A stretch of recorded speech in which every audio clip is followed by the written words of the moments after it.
Dr. Elena Rodriguez wiped the sweat from her forehead as she checked the atmospheric readings for the third time that morning.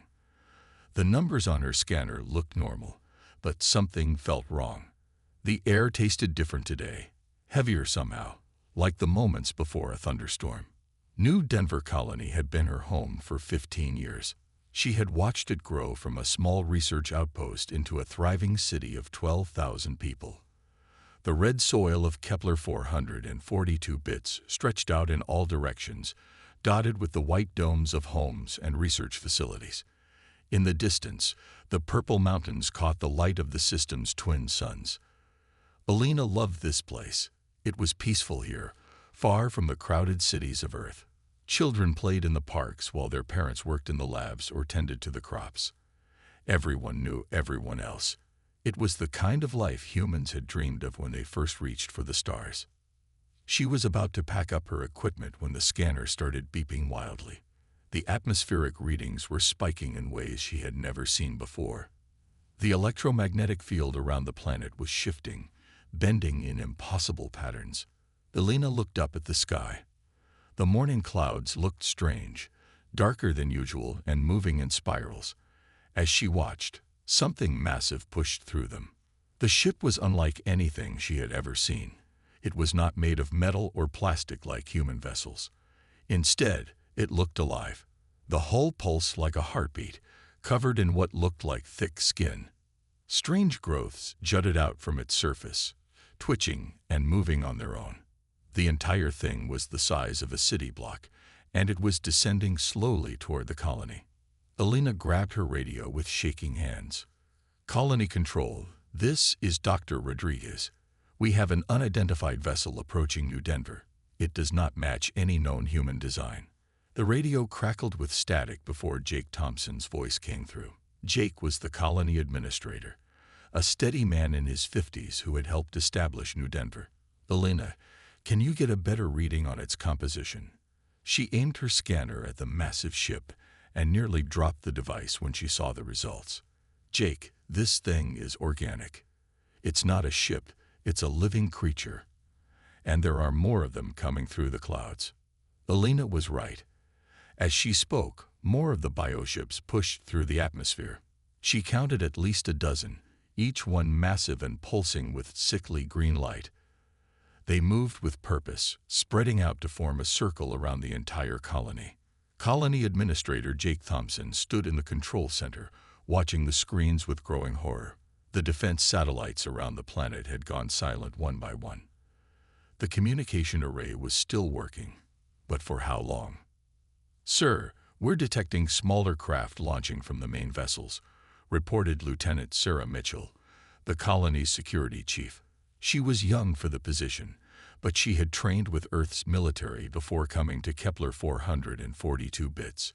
"They're heading straight for us." Jake watched the tactical display as dozens of smaller organisms separated from the bioships. These looked like giant insects, each one the size of a bus, with multiple wings that buzzed with an awful sound. They moved fast, covering the distance from orbit to the planet's surface in minutes. "Sound the evacuation alarm," Jake ordered. "Get everyone to the emergency shelters." The colony's warning sirens began to wail across New Denver. People poured out of buildings, running toward the underground bunkers that had been built in case of natural disasters. Parents carried their children, while older colonists moved as fast as their legs would carry them. Elena ran toward the city center, her scientific equipment forgotten. Around her, the sky filled with the buzzing creatures. They were even more horrible up close. Their bodies were covered in black chitin, like the shell of a beetle, but underneath she could see pulsing organs through translucent patches of skin. Multiple eyes dotted their heads, each one focused on the humans below. The creatures landed in the streets with heavy thuds that shook the ground. Elena ducked behind a supply truck as one of them passed nearby. She could smell it now, a mix of rotting meat and something chemically sweet that made her stomach turn. The creature stopped and turned its head toward her hiding spot. 6 eyes fixed on the truck, and Elena held her breath. For a moment, nothing happened. Then the thing let out a sound like grinding metal mixed with a human scream. More of the creatures answered the call. Alina realized with growing terror that they were not just attacking randomly. They were hunting, coordinating their efforts like a pack of wolves. A hand grabbed her shoulder, and Alina nearly screamed before she saw it was Lieutenant Mitchell. The security chief had her sidearm drawn, though Alina doubted the small pistol would do much against these monsters. "This way," Sarah whispered. "The main shelter is 3 blocks south." They moved carefully through the streets, staying behind buildings and vehicles. The creatures were everywhere now, but they seemed more interested in hurting people than killing them. Alina watched in horror as one of the insects used a long, flexible appendage to wrap around old Tom Peterson, the colony's maintenance chief. Instead of crushing him, it lifted him gently and carried him toward one of the bioships. "They're taking people alive," Alina whispered. Sarah nodded grimly. "I've seen at least 20 colonists captured so far. Whatever these things want, they need us breathing." They reached the shelter to find Jake Thompson coordinating the evacuation. The underground bunker was designed to hold 500 people, but nearly twice that number had crowded inside. Families huddled together in the dim light, children crying while their parents tried to comfort them. "Status report," Jake demanded as Sarah and Alina approached. "At least 50 creatures on the ground," Sarah replied. "They're not killing people. They're capturing them. I counted maybe 24 colonists taken so far." Jake's face went pale. "Dr. Rodriguez, do you have any idea what these things are?" Alina shook her head. "Nothing in the xenobiology databases matches what I've seen. But Jake, this isn't a random encounter. They knew we were here. They came prepared for humans specifically." The lights in the bunker flickered as something heavy moved overhead. Through the concrete ceiling, they could hear the awful buzzing of the creatures, and occasionally the sound of human voices calling for help. Jake made a decision that would change everything. He moved to the communication console in the corner of the shelter. The quantum relay transmitter was their only link to Earth, though messages took weeks to cross the vast distances between stars. "This is Colony Administrator Jake Thompson of New Denver Colony, Kepler 442 bits. He spoke into the microphone. "We are under attack by unknown hostile aliens. They have organic ships and are capturing our people alive. I repeat, they are taking colonists prisoner for unknown purposes." He paused, listening to the sounds of his people being hunted above. "We have no military assets and no way to fight these creatures. They're too strong, too many. We need immediate assistance from any Earth vessels in range." The building shook again as one of the massive bioships passed overhead. Jake could hear the fear in his own voice as he continued. "To anyone who receives this message, please help us. We are 12,000 people, mostly civilians, and we cannot hold out much longer. They're taking our people, and we don't know why. This is our final transmission before we lose communication capabilities." Jake looked around the shelter at the faces of his colonists. These were good people, scientists and farmers and teachers who had come to this distant world seeking a better life. They did not deserve whatever these creatures had planned for them. He keyed the microphone one last time. "This is New Denver Colony to any Earth vessels in range. We are under attack by unknown hostiles, requesting immediate assistance. They're taking our people alive. Please, someone help us." The message was encoded and shot into space through the quantum relay network. It would bounce from station to station, crossing the void between stars at faster than light speeds. In 3 weeks, it would reach Earth's sole defense network. What Jake Thompson did not know was that his desperate cry for help would wake something the galaxy had spent centuries trying to forget. Humanity had evolved since their ancestors first left Earth, and not all of those changes were pleasant. The monsters were coming, but they would not be the ones the colonists expected.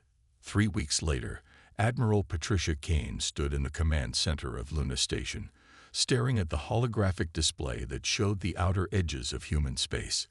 The station orbited Earth's moon, serving as the headquarters for the Sole Defense Network. From here, humanity watched over its colonies scattered across dozens of star systems.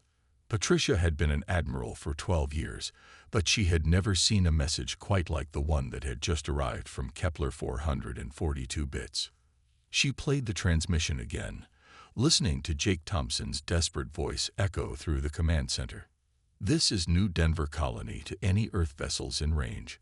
We are under attack by unknown hostiles. Requesting immediate assistance. They're taking our people alive. Please, someone help us." Blake smiled, an expression that would have terrified any human who saw it.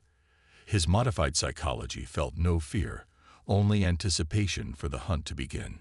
He had been created to fight enemies that conventional soldiers could not handle. These aliens were about to discover what Earth's monsters were capable of. The first Vorthek creature appeared at the entrance to the chamber. It was roughly humanoid but covered in black chitin, like an insect's shell.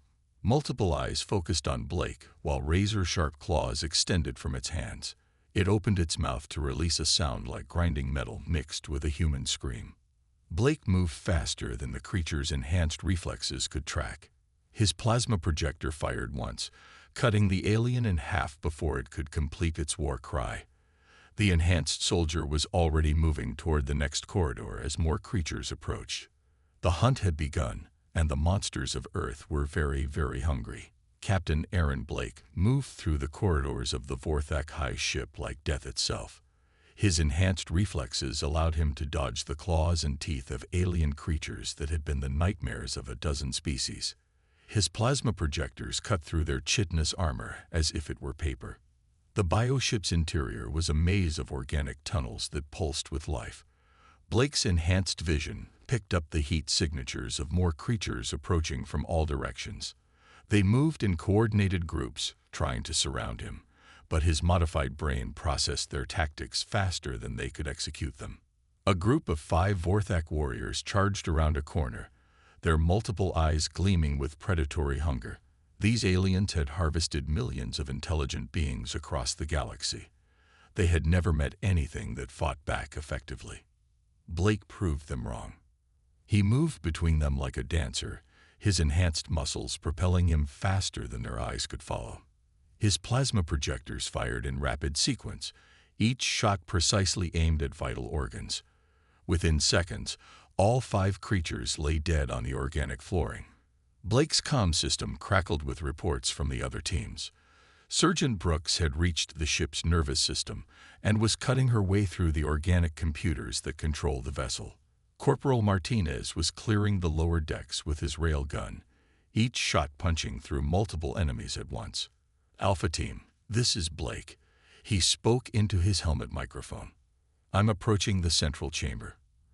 Resistance is lighter than expected." That was the truth. The Vorthek creatures were dangerous, but they had evolved to fight species that were slower and weaker than enhanced humans. Their tactics assumed their enemies would be terrified and confused. Blake felt neither emotion. He reached a large chamber at the heart of the bioship. The room was filled with organic computers that looked like giant brains connected by thick nerve cables. In the center stood something that might have been the ship's commander, a Vorthek creature twice the size of the others, with additional arms and more complex patterns on its chitinous shell. The commander creature spoke in a language that sounded like insects buzzing mixed with electronic static.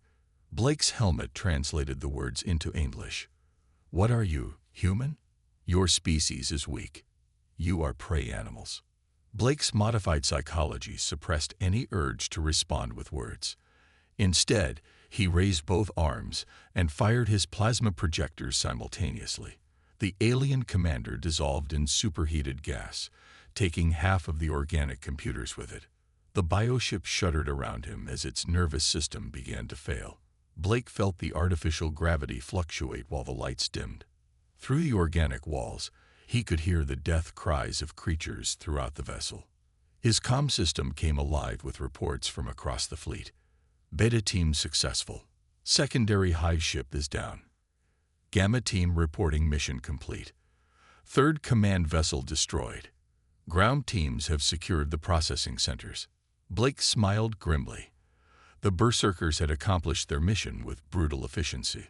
3 Hive ships destroyed, their command structures eliminated, their crews dead or dying. The smaller creatures operating on the planet's surface would be confused and disorganized without guidance from their commanders. But the most important part of the mission was still ongoing. On the planet's surface, Sergeant Kelly Brooks led a team of Berserkers through the organic structures where the colonists were being held. The buildings looked like enormous cocoons, with walls that pulsed and breathed like living tissue. Inside, she could hear human voices calling for help. "What about their bioships?" asked Corporal Martinez. "Can our weapons penetrate organic hulls?" "Standard weapons are marginally effective," Lisa admitted. "The hulls can self-repair and adapt to different types of damage. However, your enhanced strength and specialized equipment should give you an advantage." Blake closed his tablet and looked around the room. His team consisted of the most dangerous humans ever created. They had been designed to fight enemies that conventional soldiers could not handle. Each one was worth 100 normal troops in the right situation. "Mission objectives," Blake said. "Primary goal is civilian extraction. We get our people out safely. Secondary objective is to send a message to the Vorthak that humanity is not prey." The other Berserkers nodded. They understood what that meant. The aliens needed to learn that attacking human colonies came with consequences. The galaxy had to see that Earth would respond to threats against its people. "Sir, what about prisoners?" asked Private Johnson. "Do we need any Vorthak alive for intelligence gathering?" Blake's enhanced eyes focused on the holographic display. The psychological modifications kicked in, suppressing any trace of mercy or hesitation. "No prisoners. These creatures harvest intelligent species for biological material. They see humans as raw resources, nothing more." Lisa nodded approvingly. The U.S. Roosevelt, Churchill, and Patton are already en route to the Kepler system. You'll deploy via stealth insertion pods directly onto the bioships. Each team will have specific targets. The holographic display changed to show the orbital positions of the Vorthak vessels. 3 ships were larger than the others, positioned at strategic points around the planet. These were the hive ships, the command centers that controlled the smaller creatures. Team Alpha, led by Captain Blake, will assault the primary hive ship, Lisa explained. Teams Beta and Gamma will hit the secondary command vessels. Teams Delta through Hotel will focus on ground operations and civilian extraction. Blake studied the tactical plan. It was ambitious, requiring precise timing and flawless execution. The slightest mistake could result in the death of thousands of colonists, but it was their best chance of success. "Deployment is in 18 hours, Lisa continued. "Use that time to finalize your equipment loadouts and review the mission parameters. Remember, the entire galaxy will be watching how humanity responds to this threat." The briefing ended, and the Berserkers dispersed to their individual preparation areas. Blake walked to the equipment bay, where weapons and armor specially designed for enhanced humans waited in sealed containers. His personal gear included a powered armor suit that interfaced directly with his nervous system. The suit amplified his already enhanced strength and provided protection against biological weapons. Built into the arms were plasma projectors that could cut through organic hulls or incinerate enemy creatures. Blake tested the armor systems, feeling the suit respond to his mental commands. The interface was seamless, making the armor feel like an extension of his own body. His enhanced reflexes would allow him to move faster than any normal human could manage, even while wearing the heavy equipment. Sergeant Brooks approached, carrying her own gear. "Captain, do you think the colonists will be afraid of us?" It was a valid question. The Berserkers looked human, but their modifications were obvious to anyone who looked closely. Their movements were too fluid, their reflexes too fast, their eyes too predatory. Children especially tended to be frightened by them. "Probably," Blake admitted, "but they'll be alive to be afraid. That's what matters." Brooks nodded and returned to her preparations. Blake continued testing his equipment, running diagnostics on every system. In 18 hours, they would be launched through space in insertion pods, traveling faster than any human body was designed to survive. Only their enhanced physiology would allow them to survive the journey. The fusion cell in his chest hummed quietly, providing power to his various implants. His enhanced heart pumped blood through arteries that had been reinforced with synthetic materials. His bones were stronger than steel, his muscles capable of generating forces that would tear apart unmodified humans. Intel suggests the hive ships have central nervous systems located in their core sections, Carter continued. Destroying these should disable the vessels and disrupt the smaller creatures operating on the planet's surface. The reconnaissance drones had been busy. Blake could see detailed images of the alien ships, including weak points where the organic hulls were thinner. The drones had also detected heat signatures that suggested the locations of vital organs within each vessel. Insertion will begin in 20 minutes, Carter announced. Remember, the colonists are counting on you. Show these aliens what happens when they threaten human civilians. Blake felt the familiar surge as his neural modifications came fully online. His enhanced brain began processing tactical information, faster than any normal human could manage. His reflexes sharpened to superhuman levels while his muscles prepared for the violence to come. The insertion pod shuddered as it was loaded into the launch tube. Around the Roosevelt, similar preparations were taking place on the Churchill and Patton. 37 enhanced soldiers were about to be fired like bullets at alien ships that had terrorized the galaxy for millennia. On the bridge, Admiral Kane watched the tactical display as her ships moved into final positions. The Vorthek bio-fleet remained unaware of the Earth vessels, focused on their harvesting operations on the planet below. "Admiral, we're detecting movement on the planet's surface," reported Lieutenant Commander Ryan Murphy. "The aliens are herding more colonists toward processing centers." Patricia clenched her fists. Every minute they delayed meant more innocent people being prepared for whatever horrible fate the Vorthak had planned. But rushing the attack would only result in more casualties. "Status on the Berserker deployment?" she asked. "All pods loaded and ready for launch," came the reply from the weapons officer. "Teams Alpha, Beta, and Gamma are targeting the hive ships. Ground teams are positioned for simultaneous assault on the processing centers." Patricia made the decision that would determine the fate of 12,000 colonists. "Launch all pods. Execute Operation Nightfall." The Roosevelt shuddered as 6 insertion pods were fired from magnetic launchers at tremendous velocity. Similar launches occurred on the Churchill and Patton. 37 pods streaked through space toward their targets, moving too fast for the Vorthek sensors to track. Blake felt his body pressed against the pod's padding as massive acceleration forces tried to tear him apart. His enhanced skeleton and reinforced organs allowed him to survive impacts that would liquefy normal humans. The pod's inertial dampeners helped, but only his modifications made the journey possible. Through the pod's sensors, Blake watched the primary hive ship grow larger in his vision. The organic hull was covered in thick ridges and pulsing growths that reminded him of diseased tissue. Smaller creatures crawled across its surface, tending to the ship's needs like antibodies in a bloodstream. The pod's targeting system locked onto a section of hull that appeared thinner than the surrounding areas.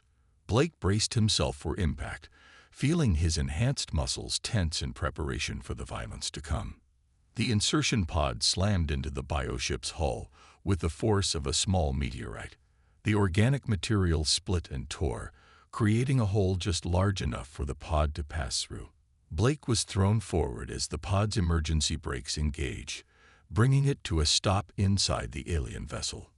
The pod's hatch blew open with a sharp crack, and Blake rolled out into the interior of the Vorthek hive ship.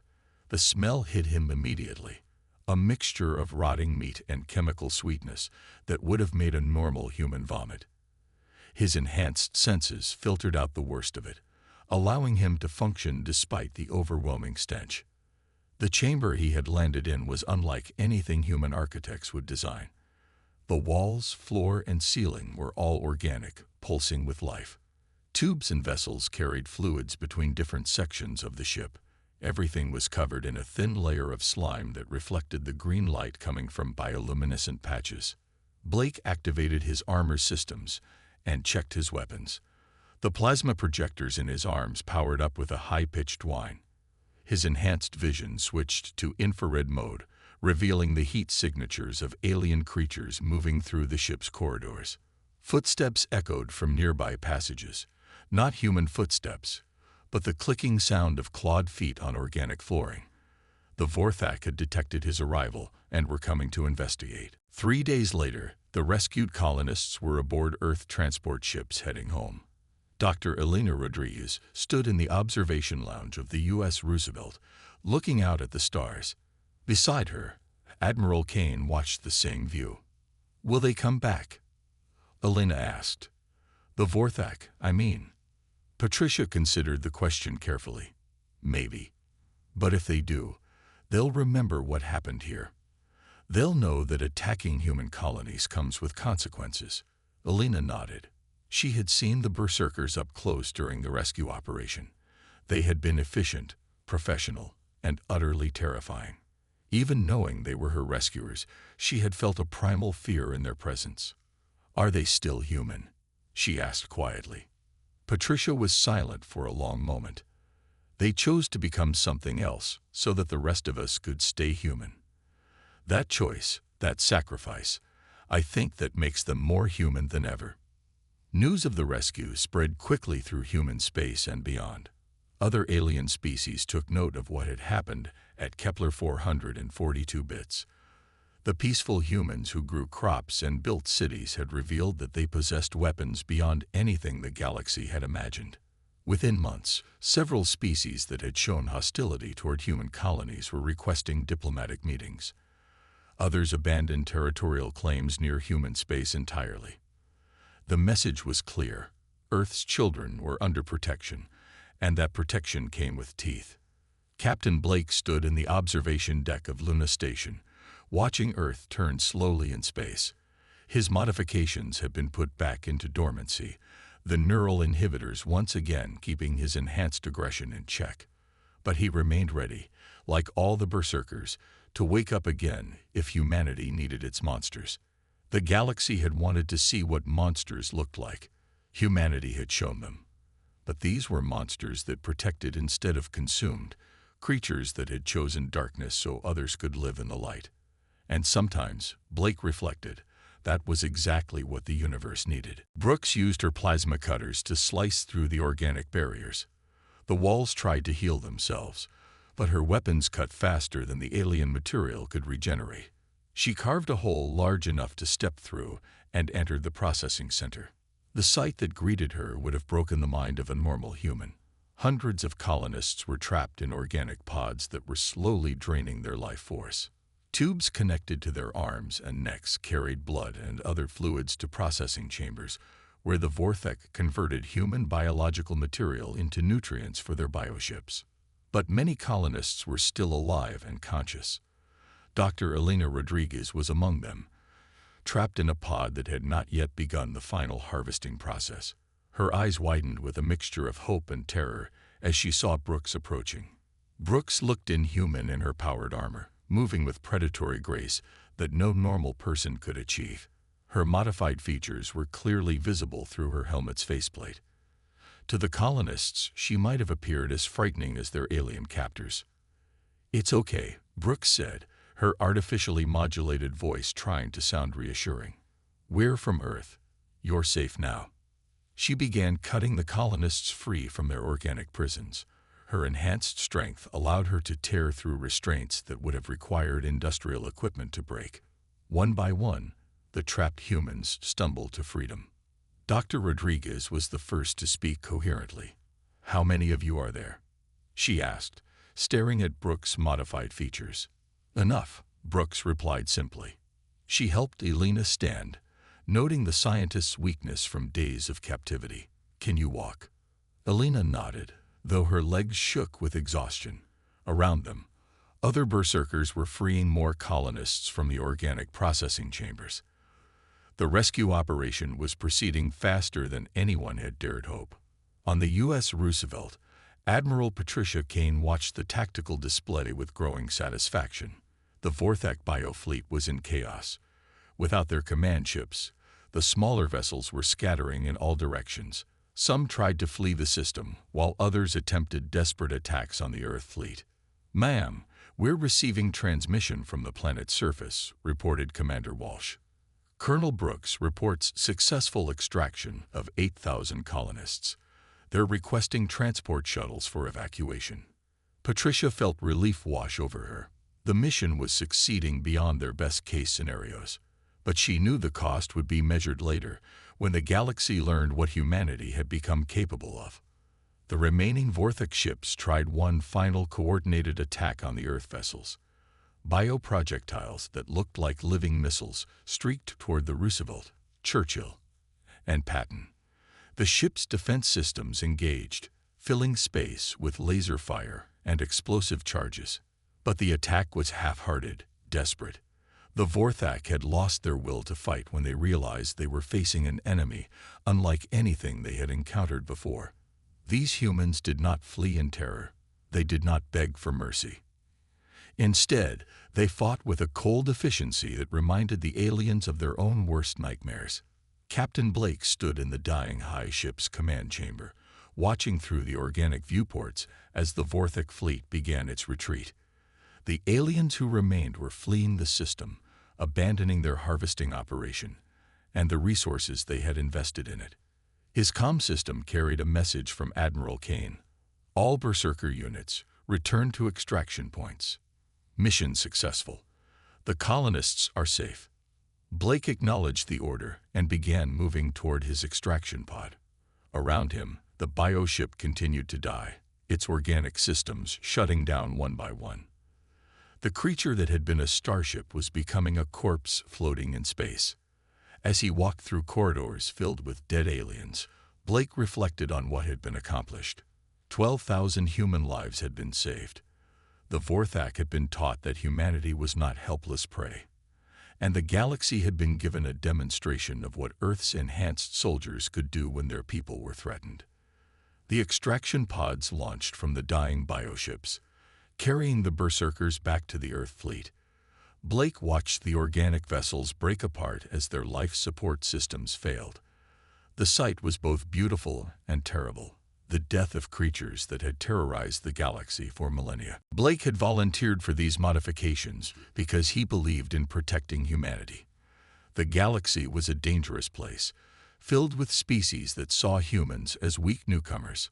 Someone had to be willing to become monsters to keep Earth's children safe. He thought about the colonists on Kepler 442 bits. Farmers, scientists, teachers, and children who had built a peaceful life on a distant world. They had no idea that their rescue was coming in the form of enhanced killers who barely qualified as human anymore. But that was the choice Blake and his team had made. They had given up their humanity so that others could keep theirs. They had become the darkness that protected the light. In the other preparation areas, 36 other Berserkers were going through similar routines.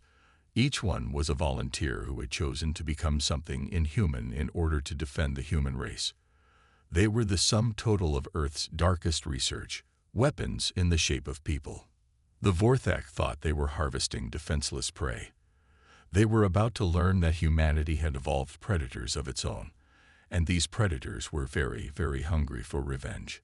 Blake sealed his armor and ran a final systems check. Everything was green. He was ready to show the galaxy what Earth's monsters could do when someone threatened their people. The hunt was about to begin. The U.S. Roosevelt dropped out of hyperspace at the edge of the Kepler system, like a silent predator entering hunting grounds. Admiral Patricia Kane stood on the bridge, watching the tactical display update with information from the ship's sensors. The Vorthak biofleet was exactly where the intelligence reports had predicted.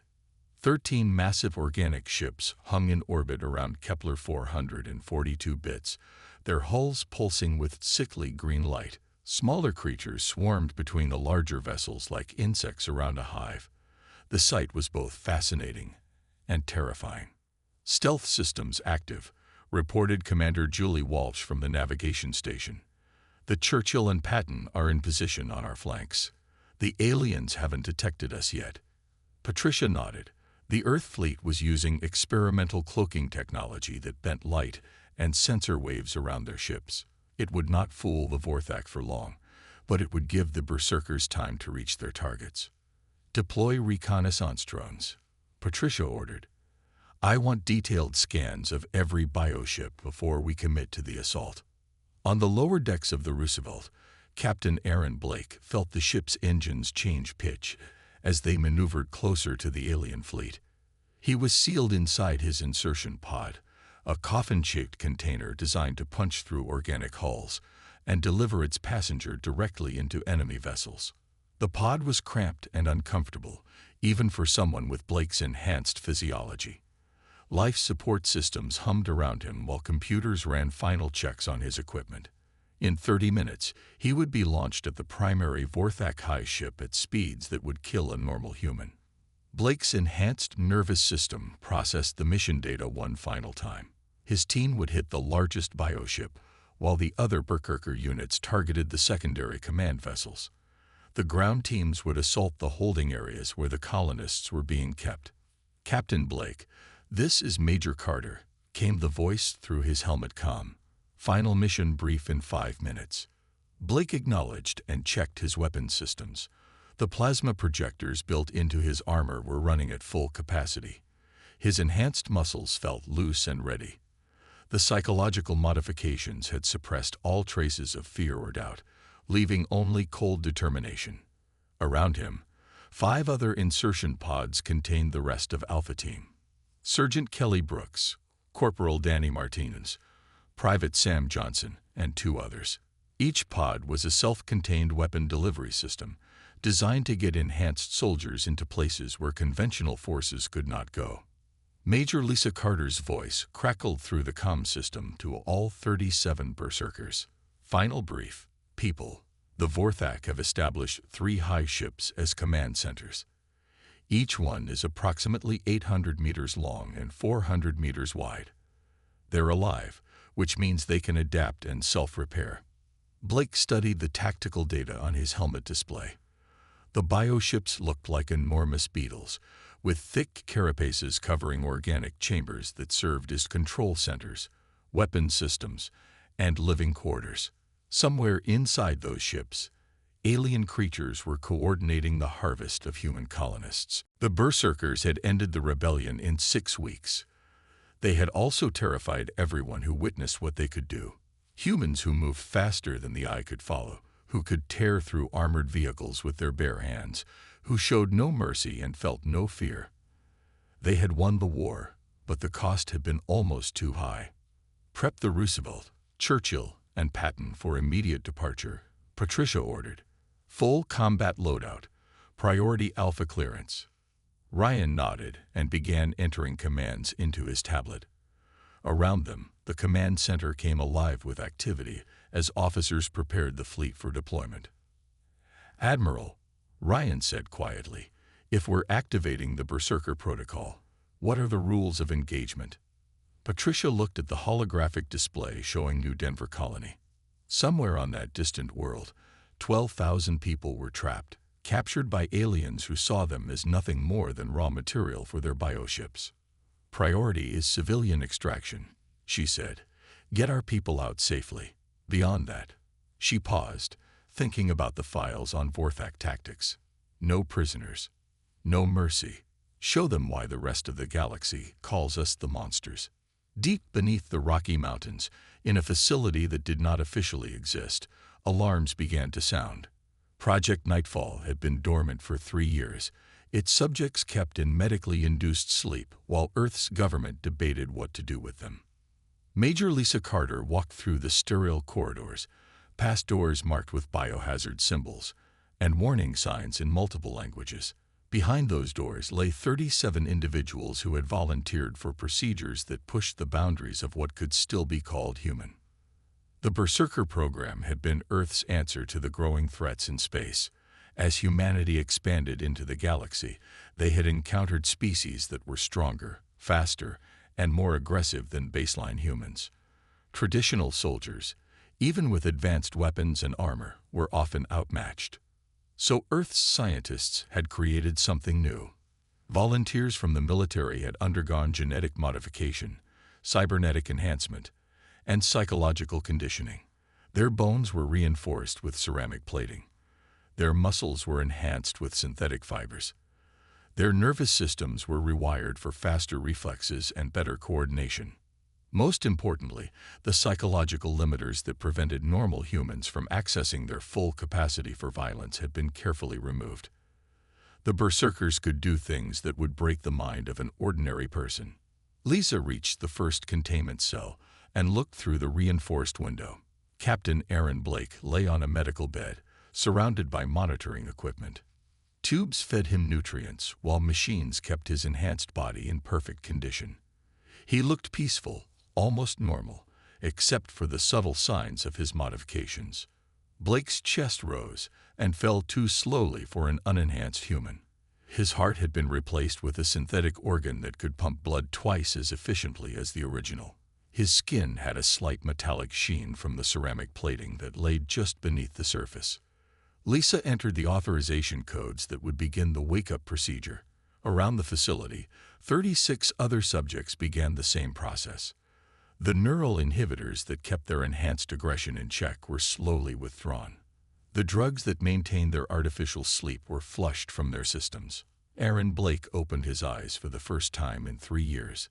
They were still human eyes, but they moved with predatory awareness as they tracked the medical technicians around his bed. His enhanced vision could see across multiple spectrums, picking up heat signatures and electromagnetic fields that normal humans could never detect. "How long?" Blake asked. His voice was deeper than it had been before the modifications, changed by the surgical alterations to his vocal cords. 3 years, Captain, Lisa replied. "We have a situation on Kepler 442 bits. Civilian population under threat from hostile aliens." Blake sat up on the bed, his movements fluid despite 3 years of inactivity. His enhanced muscles had not atrophied during the sleep period. If anything, the medical treatments had made him stronger than before. "What kind of aliens?" he asked. Lisa handed him a data tablet showing images of the Vorthak bioships. Blake studied the pictures with the focused intensity of a predator examining prey. His enhanced brain processed the tactical information faster than any normal human could manage. "Vorthak swarm," Lisa explained. "They're harvesting colonists for biological material. 12,000 people trapped on the planet." Blake's expression did not change, but something shifted in his eyes. The psychological modifications kicked in, suppressing any emotional response that might interfere with his mission effectiveness. He felt no fear, no doubt, only a cold determination to complete his objectives. "Rules of engagement?" Blake asked. "Priority is civilian extraction. Beyond that, no restrictions." Lisa paused. "Captain, this is what we were made for. Show them why we're called the monsters of the galaxy." Blake stood up, testing his enhanced reflexes. Around the facility, 36 other Berserkers were going through the same process. They were the sum total of Earth's darkest research, humans who had volunteered to become weapons in the shape of people. In 6 hours, they would be briefed on the mission. In 12 hours, they would be loaded onto ships bound for the Kepler system. And in 4 days, the Vorthak swarm would learn that humanity had evolved since their last encounter. The monsters were waking up, and they were very, very angry. Captain Aaron Blake stood in the center of the briefing room, watching his team prepare for the mission. 6 hours had passed since he woke up from 3 years of artificial sleep. Now he was fully operational, his enhanced body running at peak efficiency. The other Berserkers moved around the room with fluid grace that no normal human could match. Their enhanced muscles rippled beneath skin that had been toughened with ceramic plating. Each one had been changed in different ways, depending on their specialization and what modifications their bodies could handle. Sergeant Kelly Brooks checked her wrist-mounted plasma cutters.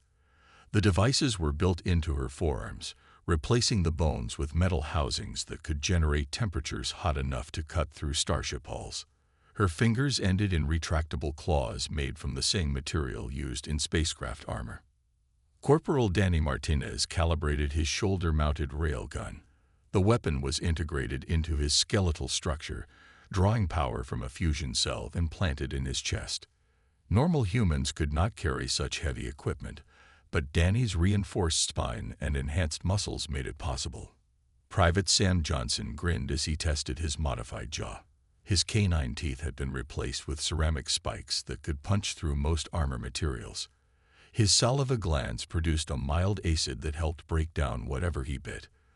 The modifications made him look slightly inhuman, but they were incredibly effective in close combat. Blake studied each member of his team. They had volunteered for these changes 3 years ago, knowing they would never be able to return to normal life. The psychological modifications alone made it impossible to function in civilian society. They were weapons now, designed for one purpose. Major Lisa Carter entered the briefing room carrying a stack of data tablets. She handed one to each Berserker, then activated the holographic display at the front of the room. An image of Kepler 442 bits appeared, surrounded by the organic shapes of Vorthak bioships. Current situation, Lisa began. 12,000 colonists trapped on the planet's surface. The Vorthak have established 13 bioships in orbit, with an estimated 300 smaller creatures operating on the ground. Blake scrolled through the tactical data on his tablet. The numbers were not encouraging. 37 Berserkers against hundreds of alien creatures, and 13 ships the size of city blocks. In a conventional battle, they would be overwhelmed within minutes. But the Berserkers were not designed for conventional warfare. Intel suggests the colonists are being held in organic structures near the main settlement. Lisa continued. The Vorthak are keeping them alive for harvesting operations. We estimate you have maybe 48 hours before they begin processing the prisoners. Sergeant Brooks raised her hand. Major, what do we know about Vorthak psychology? How do they react to threats? They're hive-minded, Lisa replied. Individual creatures show little self-preservation instinct. They'll fight to the death to protect the collective. However, they've never encountered anything like you before. Blake understood what she meant. The Vorthak were ancient aliens who had terrorized the galaxy for millennia. They had fought countless species and won against all of them. They were used to being the most dangerous predators in any system they entered. But they had never fought enhanced humans. The holographic display showed the Kepler system, 47 light-years from Earth. It was one of humanity's most successful colonies, home to 12,000 people who had built a peaceful life on a distant world. Now they were trapped, captured by aliens that no one had ever seen before. Lieutenant Commander Ryan Murphy stepped up beside Patricia. He was the station's intelligence officer, a thin man with sharp eyes who knew more about alien species than anyone else in the fleet. He held a data tablet filled with information about the attackers. The bioships match historical records from the Vorthak swarm, Ryan said quietly. They haven't been seen in this sector for over 300 years. Patricia took the tablet and scrolled through the files. The images were disturbing. Organic ships that looked more like giant insects than spacecraft. Creatures that harvested entire populations for reasons that xenobiologists still debated. Worlds left empty and stripped of all life. How many people did they take the last time they appeared? Patricia asked. Ryan's face was grim. 17 million across 4 star systems. The Altair colonies, the Proxima research stations, and 2 mining worlds in the Ta-CD system. They left nothing behind except empty planets. Patricia studied the tactical information about the Vorthak. They were nomads, traveling in massive biofleets that could appear without warning.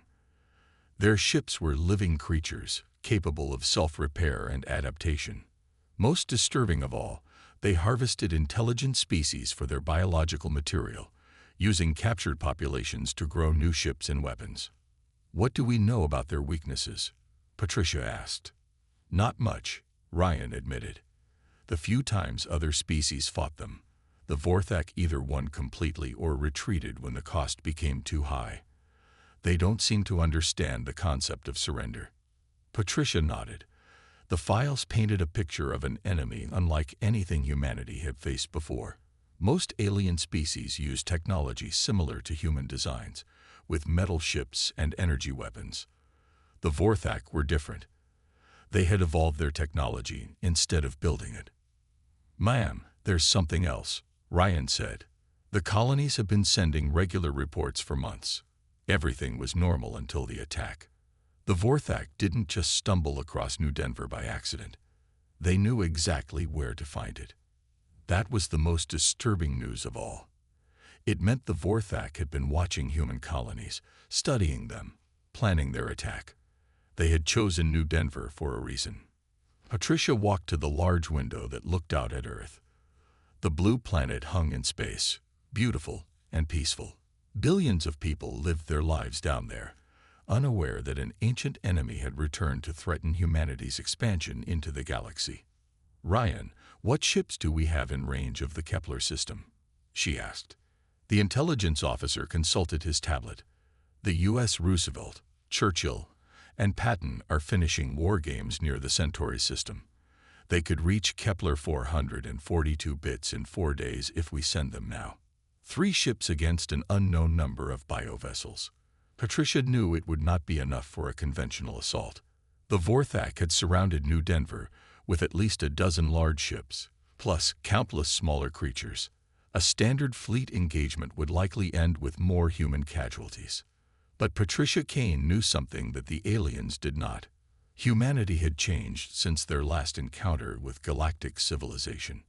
Earth had developed new weapons, new soldiers, and new methods of warfare that no other species had imagined. "Ryan, I want you to access the classified files on Project Nightfall," she said quietly. The intelligence officer's face went pale. "Admiral, are you certain? The Berserker program has been sealed for 3 years. After what happened during the Centauri Rebellion, the colonists are being harvested." "Lieutenant Commander," Patricia interrupted. 12,000 people, including children. That makes this a Priority 1 humanitarian crisis. Patricia had been present during the Centauri Rebellion, when human colonists had declared independence from Earth's government. The conflict had lasted 2 years and cost thousands of lives. It had ended only when Earth deployed its most secret weapons, soldiers who had volunteered to become something beyond human.